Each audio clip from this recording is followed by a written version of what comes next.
Today we're going to discuss some of my top mixing tips. I'm going to go over some tips and tricks that I've been using for years. So get ready and check out this video.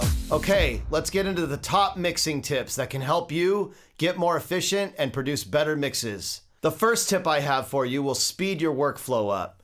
And that is to make sure you favorite your plugins that you use regularly or make like a go-to folder of commonly used things. This will drastically improve your workflow. If you're always going for the same plugins, there's no need to keep typing them in.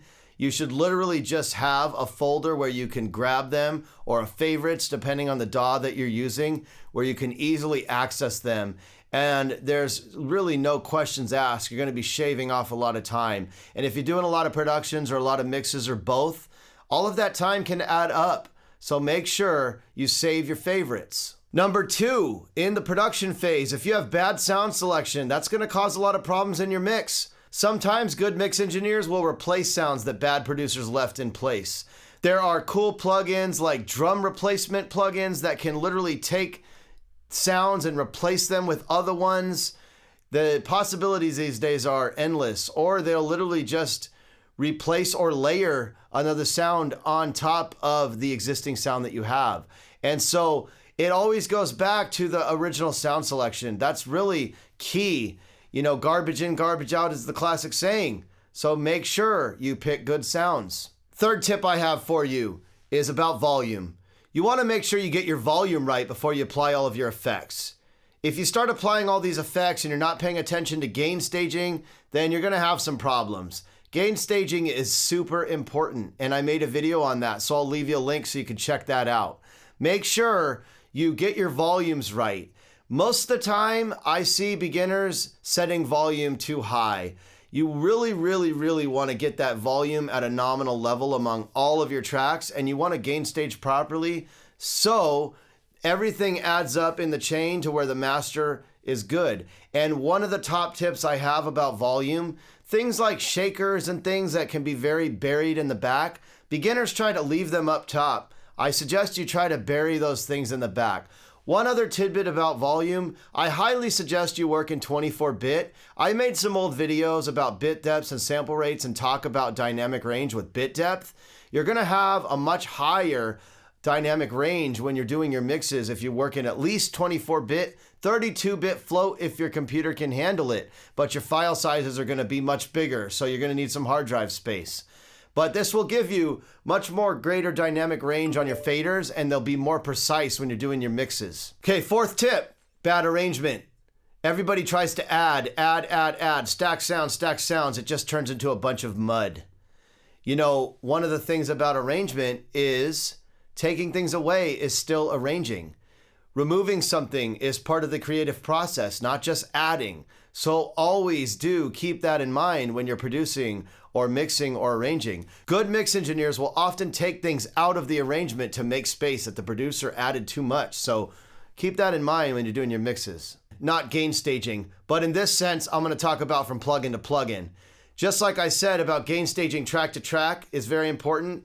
Gain staging when you start applying plugins from plugin to plugin is also important. If you put a big saturation plugin or a huge compressor and turn up the makeup gain and you gain all this volume, you need to bring that back down and gain stage it back to where it was, or you're just screwing up the gain staging along that chain, which then screws up the gain staging along the mix architecture. Think about it. If everything is compensated with gain and you boosted and boosted and boosted, but you're not compensating by bringing something down, then you've just got too much gain at the end of the chain.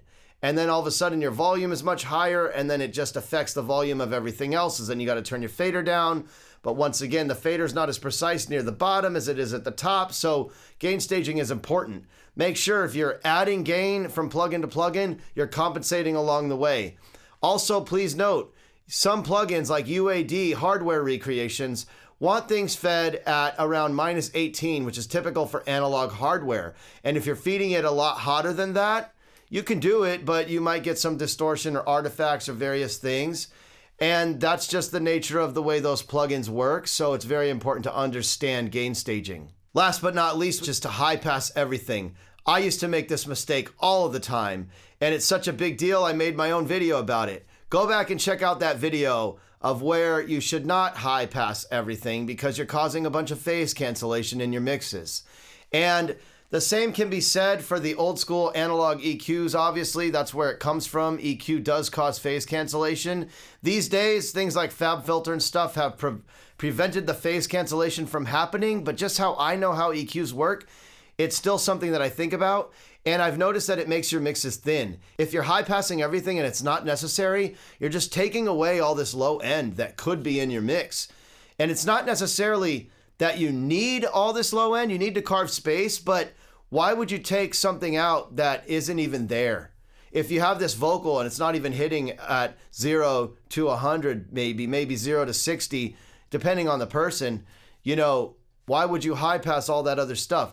Obviously, if you have some rumble down there, you want a high pass. Maybe it was recorded already with a high pass, so why would you need to add an EQ? You got to think about all of these things. When you put a high pass on every single track that you're doing except you're kicking your bass, you're not thinking, you're just doing it because someone told you to do that. I used to do it too. I was a culprit. And guess what? I don't do it anymore. I hardly use EQ these days unless I really, really need to. And I will use it to carve space and to do things I need it to do. But if the track doesn't need it and if I've chosen the right sound, I don't even need to do that. So you might not even see an EQ on some of my tracks.